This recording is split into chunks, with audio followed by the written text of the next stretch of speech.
Welcome back, students. This is class 12 physics, and today we will discuss about principle of reversibility of the light. यानी कि light का reverse हो जाना, उसके जो प्रिंसिपल है उसके बारे में अपन थोड़ा सा स्टडी करेंगे, उसके बारे में बताएंगे. So students, according to this principle, this principle states that if the final path of a ray of light after it has suffered several reflections and refractions is reversed, it retraced its path exactly. यानी कि students, according to this principle, suppose that अपने पास इस तरीके से कोई this is any ray and incident ray and this is normal S, और ये जो एक रे है वो क्या हो रही है, इस पे इंसिडेंट हो रही है. मान लेते हैं name of this ray is A B and this is the point B. This is incident point and this is incident angle I. तो हमें पता है student, suppose that this is denser medium, और डेंसर मीडियम में क्या होता है कि आपकी ये जो रे है, रिफ्रैक्टेड रे, वो क्या करती है कि जो अपना नॉर्मल होता है उसकी तरफ थोड़ा सा बेंड हो जाती है. इस तरीके से इसका पाथ हो जाता है, like this. Okay, and suppose that this angle is small R. तो हमारे पास स्टूडेंट्स दो तरीके के एंगल हो गए, एंगल आई हो गया और एंगल आर हो गया. ओके स्टूडेंट्स, ठीक है. अब हम एक काम करते हैं, ये रे आपकी इस तरीके से थी, ठीक है. हम है ना यहाँ पे क्या करते हैं, एक प्लेन मिरर लगा देते हैं. प्लेन मिरर लगाएंगे तो आपकी जो ये रे है यहाँ से इंसिडेंट होगी और टकरा के वापस इसी पाथ पे क्या हो जाती है, रिवर्स हो जाती है. ऐसा नहीं कि इसको ये रे ऐसे टकरा के इधर उधर चली जाएगी, ऐसा नहीं होता. According to the principle of reversibility of the light, the ray will retrace same path. यानी जो आपकी रे है वो वापस सेम पाथ रिट्रेस करेगी, यानी कि वापस है ना जिस पाथ से आई थी रिफ्लेक्ट होके वापस उसी रास्ते से वापस लौट जाती है. ओके स्टूडेंट्स, इसके अंदर थोड़ी सी अपन कुछ काम की चीजें हैं, वो हम देख लेते हैं क्या है. अगर आपसे मैं पूछूं कि व्हाट इज, जब है ना आपकी रे जो है वो इस तरीके से आई, तो ये एंगल बना, फिर एंगल आर बना, पहले एंगल आई बना, फिर एंगल आर बना. So what is the value of sine I upon sine R. तो हमें पता है students, the ratio of sine I and sine R ये क्या होता है, 1. देखो, सपोज करो this is medium 1 and this is medium 2. तो साइन आई कौन से वाले मीडियम में, 1 में, तो ऊपर क्या आएगा 1 म्यू. फिर ना नीचे आर कौन से मीडियम है 2, तो यहाँ आ जाएगा 1 म्यू 2 आ जाएगा. This is the refractive index of second medium with respect to 2, sorry, first.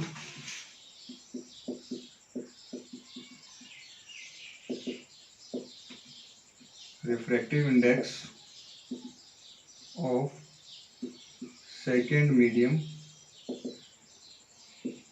with respect to first medium. यानी सेकेंड मीडियम का जो रिफ्रैक्टिव इंडेक्स है वो कौन से मीडियम के रिस्पेक्ट में, फर्स्ट मीडियम के रिस्पेक्ट में. ठीक है, ये बात समझ में आ जाती है. ये हो गया आपका sine I upon sine R हो गया. ठीक है, तो ये जो हमने लिखा है वो इसके लिए लिखा, ऐसे रे आई फिर ऐसे गई. अब देखो यहाँ हमने प्लेन मिरर यूज कर रहे हैं तो रे वापस ऐसे जाके ऐसे जाएगी. तो जब आपके रे ना ऐसे एंटर हो रही है, तो अब एंगल, पहले एंगल, अब है ना जब रे आपकी ऐसे एंटर हो रही है यानी कि डेंसर मीडियम से रेयर मीडियम में जा रही है. रेयर कैसे जा रही है, डेंसर टू रेयर, यानी कि सेकेंड मीडियम से फर्स्ट मीडियम में जा रही है. तो जब आपकी रे ना ऐसे जा रही है तो अब है ना पहले एंगल कौन सा बन रहा है, साइन आर, और नीचे फिर सेकेंड एंगल अब यार कौन सा बन रहा है, साइन आई. इसको आप क्या लिखोगे, sine R, this is the angle of second medium. तो यहाँ आप लिखोगे सेकेंड म्यू 1.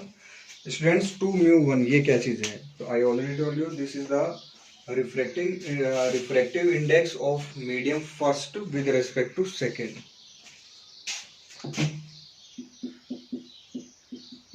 रिफ्रैक्टिव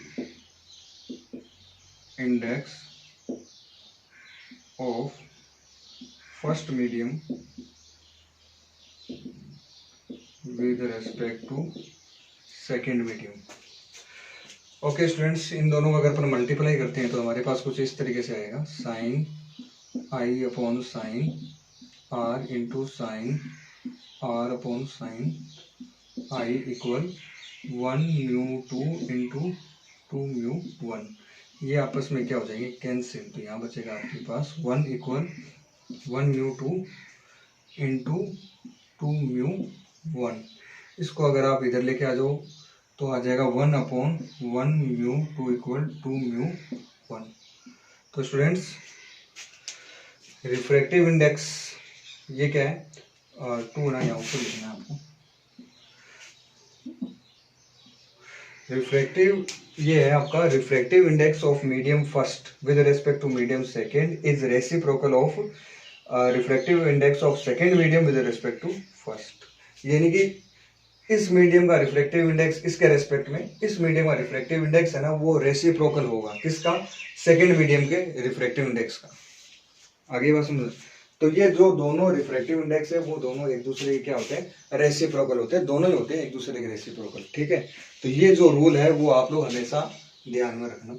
और ये है ना, ये पूरा जो डेरिवेशन वगैरह वो किस में आता है, principal of reversibility of the light के अंदर अपन इसको स्टडी करते हैं। और ये रूल अपन एक नया रूल बनाते हैं कि अगर आपके पास कोई 2 मीडियम है, लाइट आ रही है, ठीक है, तो या फिर वापस रिवर्स भी हो रही है मान लो, या फिर उसके अंदर दो मान लो अगर दे रखे हो, तो अगर इस तरह का कोई भी केस हो जहाँ पे कई बार क्या होता है कि मोर देन 2 रिफ्रैक्शन भी होता है, तो उस केस में भी अपन ये इसको मान सकते हैं कि दोनों मीडियम का जो रिफ्रैक्टिव इंडेक्स है वो एक दूसरे का क्या होगा, रेसिप्रोकल होगा। Okay students, now we will study about next topic. Okay students, अब जो अपना टॉपिक है वो है refraction through a rectangular glass slab and lateral displacement. हमारे पास ऐसी कोई रेक्टेंगुलर ग्लास स्लैब है, ठीक है, ये कोई ग्लास स्लैब है और एक रे आती है वो इस तरीके से, और इस तरीके से यहाँ पे इस पॉइंट पे क्या होती है, इंसिडेंट हो जाती है। ठीक है, तो इस पॉइंट पे इंसिडेंट हो गई, ये वाला जो पॉइंट है वो अपन मान लेते हैं this is the point A and this is the point B, और जो नीचे वाले जो पॉइंट है उनको भी अपन एज्यूम कर सकते हैं, suppose that see this is the point D. यहाँ ऊपर एयर, फिर ग्लास, फिर नीचे वापस एयर, ऐसे आपकी रे आती है। और डेंसर मीडियम में जैसे रे आपकी जो रे है डेंसर मीडियम में जैसे ये एंटर करती है, after the entering it will bends towards the normal, यानी ये नॉर्मल की तरफ थोड़ी सी बेंड हो जाती है।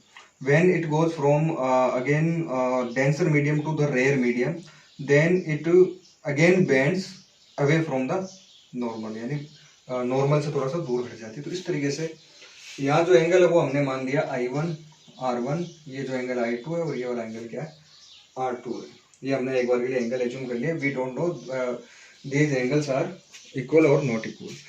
हमारे पास एक नया वर्ड है and the word is lateral displacement. ये क्या चीज़ है, तो डियर स्टूडेंट्स, यहाँ से जैसे कोई रे आ रही है तो इसका जो पाथ है वो ये था, ऐसे होना चाहिए था, लेकिन हम देख सकते हैं इसका पाथ ऐसे जाके लास्ट में हम यहाँ देखते हैं तो ये पाथ हो जाता है। तो ये जो इतना, इस रे को होना तो ऐसे चाहिए था, लेकिन रे अभी इसके बाद में हमें देख रहे हैं रे तो ऐसे चली गई आगे। तो ये जो डिस्प्लेसमेंट आता है, ये जितना शिफ्ट हुआ है, तो ये जो डिस्प्लेसमेंट यानी ये जो डिस्टेंस है ना, इस डिस्टेंस को क्या कहते हैं, लेटरल डिस्प्लेसमेंट कहते हैं। क्या कहते हैं, लेटरल डिस्प्लेसमेंट कहते हैं। ठीक है, चलो इसमें थोड़ा सा अपन और इसके बारे में स्टडी कर लेते हैं। देखने से तो पता चल रहा है कि R1 एंगल है ना वो I2 के क्या होना चाहिए, इक्वल होना चाहिए। I1 जो एंगल है वो R2 के क्या होना चाहिए, इक्वल होना चाहिए। लेकिन हम इसको थोड़ा सा प्रूफ भी कर लेते हैं कि सच में ये इक्वल है या नहीं है, इनको थोड़ा सा अपन चेक भी कर लेते हैं। तो देखिए स्टूडेंट्स, यहाँ आप लोग देखो, ये आपका एयर है, ये आपका ग्लास है, यहाँ से रे जो है वो एंटर हो रही है, तो I1 और यहाँ एंगल है R1, तो मैं यहाँ लिख सकता हूँ sign I1 upon sine R1, ये किसके इक्वल होगा, A म्यू G के इक्वल होगा। A कौन सा मीडियम है, एयर वाला, G कौन सा मीडियम है, ग्लास वाला। I1 ऊपर I1 है ना, तो I1 का आगे क्या आएगा, पहले इसके ऊपर भी ऊपर क्या आएगा, A आएगा। फिर ना नीचे मैंने R1 लिखा था, R1 कौन सा मीडियम है, ग्लास का मैंने क्या लिख दिया, G। ए म्यू जी का मतलब ये है refractive index of glass with respect to air, यानी ग्लास का रिफ्रैक्टिव इंडेक्स एयर के रेस्पेक्ट में, तो ये हमारे पास निकल के आता है। ठीक है, फर्स्ट। दूसरा, यहाँ देखिए एक रे है, इस पॉइंट की अगर मैं बात करूँ सी पॉइंट की, तो एक रे ऐसे आती है, वो इस तरीके से बेंड हो जाती है। तो अब यार ऊपर एंगल I2 है, नीचे एंगल क्या है R2 है, तो sign I2 upon sine R2।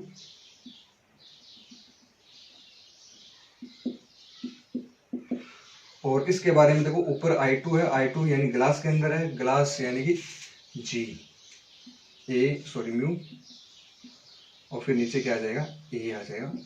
Refractive index of glass, इससे हमें क्या पता चलेगा, refractive index of glass with respect to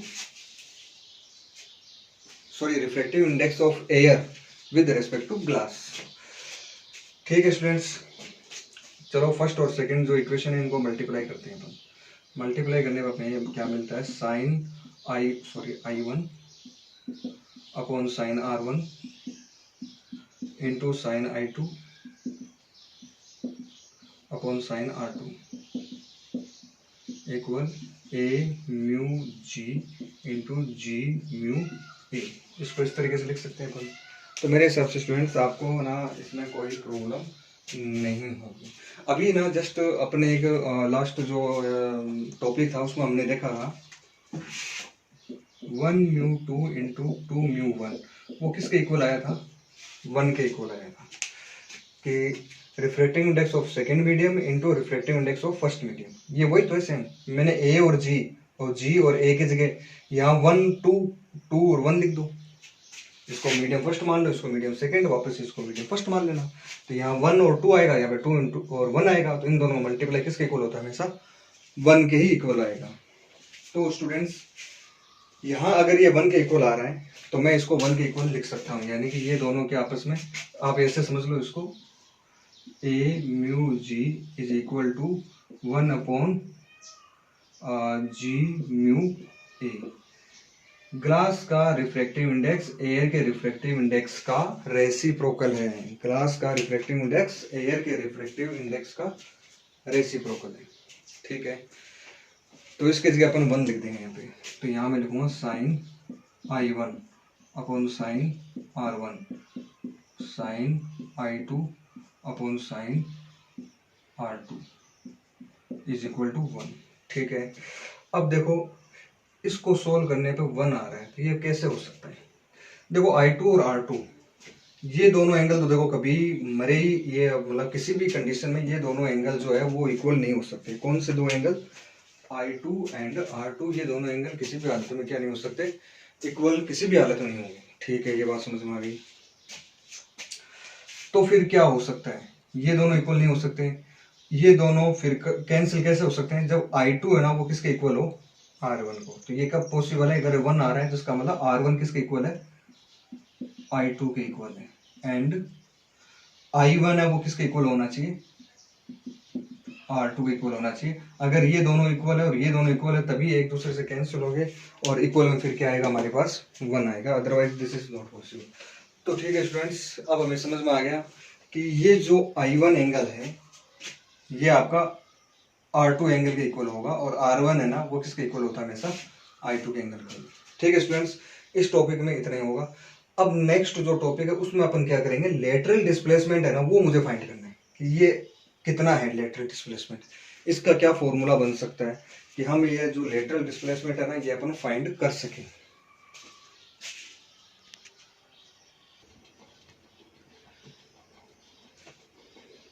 ठीक है students, now we want to find the lateral displacement. तो डायग्राम जो है वो कुछ वैसा ही बनेगा। इस तरीके से एक रेक्टेंगुलर ग्लास स्लैब लेनी है अपने को। इस तरीके से यहाँ पे एक रे जो है वो इस तरीके से यहाँ से इंसिडेंट होती है। ठीक है, ये अब क्या हो गया, आपका नॉर्मल हो गया। इस रे को जाना चाहिए था ऐसे जाना चाहिए था, लेकिन ये रे जो आपकी थोड़ी ऐसी बेंड हो जाती है।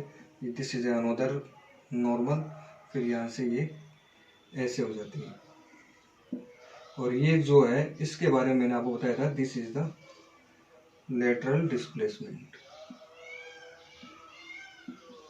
ये लेटरल डिस्प्लेसमेंट जो है वो स्टूडेंट्स अपने को क्या करना है, फाइंड करना है। Suppose that this is angle I, ये हो गया ए बी सी, और एक काम करते हैं, इसको थोड़ा सा डार्क करके यहाँ से एक परपेंडिकुलर डाल देते हैं अपन इस तरीके से।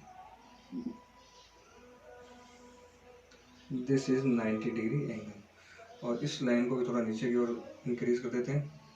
ये मान लो पॉइंट डी है आपका, ये वाला पॉइंट है ई।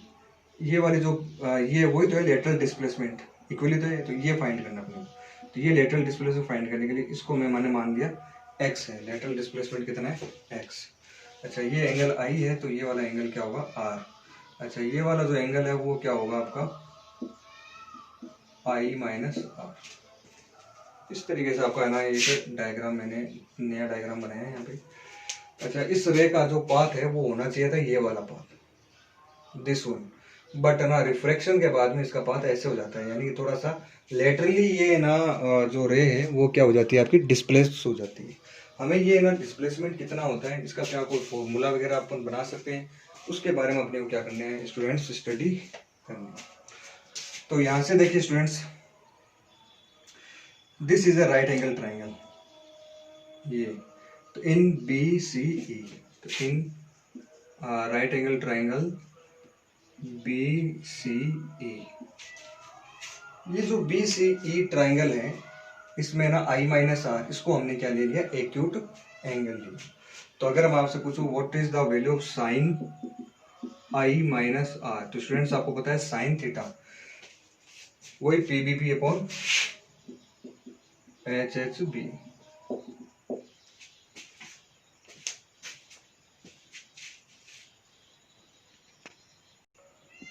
ओके स्टूडेंट्स, तो अगर मैं आपसे पूछता हूँ sine, what is the value of sine I minus R, तो आप क्या कहोगे, परपेंडिकुलर अपॉन हाइपोटेनस। तो यहाँ ये एक्यूट एंगल लिया है ना, तो ये आपका परपेंडिकुलर है, और बी सी जो है वो क्या आपकी हाइपोटेनस है। तो ये हो जाएगा perpendicular upon hypotenuse, X upon B C, X upon B C. तो एक्स की वैल्यू क्या हो जाएगी, B C sine I minus R, या बी सी, ठीक है, B C sine I minus R हो जाएगा, ठीक है, इसमें कोई प्रॉब्लम नहीं है आपको। नेक्स्ट थिंग की अपन अगर बात करें, तो यहाँ है आपके पास x equal B C sine I minus R.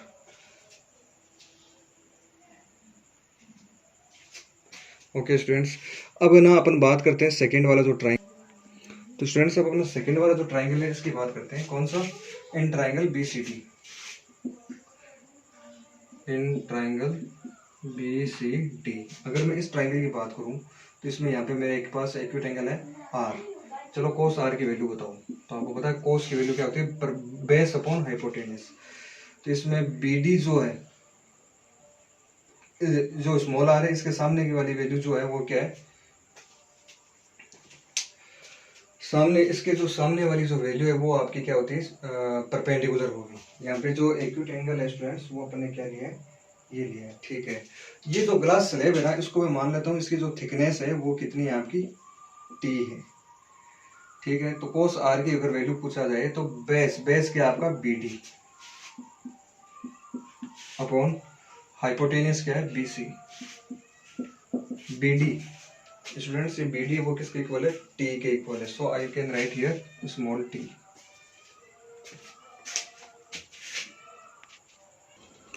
तो यहाँ पे जो स्टूडेंट्स अपने पास आएगा टी अपॉन बी सी। तो यहाँ से अगर आप बी सी की वैल्यू निकालते हो तो वो आएगी, बी सी इधर आ जाएगा तो ये आ जाएगा T upon cos are. This is equation second. Second equation से बी सी की जो वैल्यू है वो हम किस में रख देंगे, इक्वेशन फर्स्ट में। तो फर्स्ट इक्वेशन में अपन इसकी जो वैल्यू रखेंगे वो आपकी आ जाएगी एक्स इक्वल में आएगी। तो यहाँ पे हो जाएगा अपने पास एक्स की एक नई वैल्यू आ जाएगी, एक्स इक्वल बी सी की वैल्यू आ गई T upon cos R, T upon cos R sine I minus R. तो ये हो जाएगा साइन आई माइनस का R, X equal T cos R. इसका फॉर्मूला क्या होगा, साइन ए माइनस बी का sine A cos B minus cos A sine B. तो ये फॉर्मूला आएगा। अब हम क्या कर सकते हैं स्टूडेंट्स, कोस आर का अंदर इन दोनों के साथ क्या कर देंगे, डिवाइड में लेके जा सकते हैं। तो एक्स इक्वल आएगा आपके पास टी तो आ जाएगा बाहर, कोस आर इसके डिवाइड में आएगा तो कोस आर से कोस आर कैंसिल हो जाएगा, तो आपके पास बचेगा साइन आई ओनली माइनस यहाँ आ जाएगा आपके पास cos I sine R upon cos R. तो ये आपकी किसकी वैल्यू निकाल रहे हैं अपन, एक्स की वैल्यू फाइंड करनी है। अच्छा, साथ में स्टूडेंट्स एक चीज हो, अगर आपसे मैं पूछता हूँ what is the value of sine I upon sine R. देखो students, sine I upon sine R इसका फॉर्मूला क्या होता है, तो आपको पता है this is the refractive index. Sine I upon sine R क्या आपका रिफ्रैक्टिव इंडेक्स है। ये रिफ्रैक्टिव इंडेक्स क्या है, यहाँ पे है आपके पास एयर और ग्लास। स्टूडेंट्स जब भी आप ध्यान में रखना, एयर और ग्लास लेते हो उस टाइम जो रिफ्रैक्टिव इंडेक्स है वो आपको वैसा लिखने की जरूरत नहीं है कि refractive index of glass with respect to air. नहीं, आपको मैंने बताया था अगर आपका एक मीडियम वैक्यूम है या एयर अगर कोई दो मीडियम ले रहे हो और उनमें से एक मीडियम आपका अगर वैक्यूम है या एयर है, दूसरा चाहे कोई भी मीडियम हो, अगर एक मीडियम वैक्यूम या एयर है तो उस केस में अपन एब्सोल्यूट रिफ्रैक्टिव इंडेक्स लेते हैं। कौन सा लेते हैं, एब्सोल्यूट रिफ्रैक्टिव इंडेक्स लेते हैं। तो ये चीज़ जो है स्टूडेंट्स, ये आपको है ध्यान में रखनी है। तो यहाँ पे आपको ना ए म्यू जी वगैरह लिखने की जरूरत नहीं है, आप है ना शॉर्ट में ना इसको क्या लिख दो, म्यू लिख दो। इसका मतलब समझ जाएंगे कि साइन आई ग्लास का refractive index with respect to air है, यानी कि यहाँ पे आना तो क्या चाहिए था, ए आई जो है वो कहाँ पे आपका ए पे, ए और जी आना चाहिए था, लेकिन हमें पता है एयर लिया है तो एयर क्या है, एब्सोल्यूट रिफ्रैक्टिव इंडेक्स ले सकते हैं यहाँ पे। तो यहाँ पे आप डायरेक्ट ना शॉर्ट में ये भी लिख सकते हैं, कोई दिक्कत नहीं। इसका मतलब अपने आप समझ जाएंगे कि म्यू का मतलब क्या है, refractive index of glass with respect to air. Okay ठीक है। तो यहाँ से अगर आपसे मैं पूछूं what is the value of sine R, sine R की वैल्यू बताओ क्या है, तो साइन आर को इधर ले जाओ और इसको इधर ले आओ, तो ये हो जाएगा sine I upon mu is equal to sine R. तो यहाँ देखो स्टूडेंट, साइन आर की वैल्यू मैं यहाँ पे पुट कर सकता हूँ, साइन आर की वैल्यू यहाँ पे क्या लिख सकता हूँ, साइन आई अपॉन म्यू। ठीक है, एक बात कंप्लीट हो गई। अब हमारे पास आता है कोस आर की वैल्यू क्या होगी। तो स्टूडेंट्स, कोस आर का फॉर्मूला होता है 1/√1 माइनस साइन स्क्वायर आर।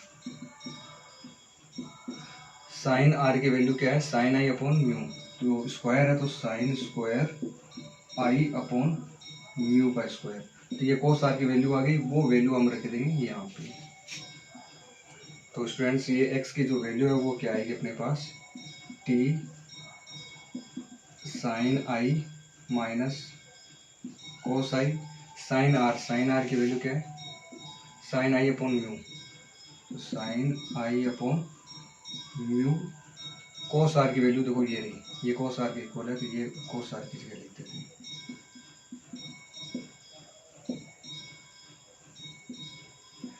अब स्टूडेंट्स आप है ना यहाँ पे क्या ले सकते हो, एलसीएम।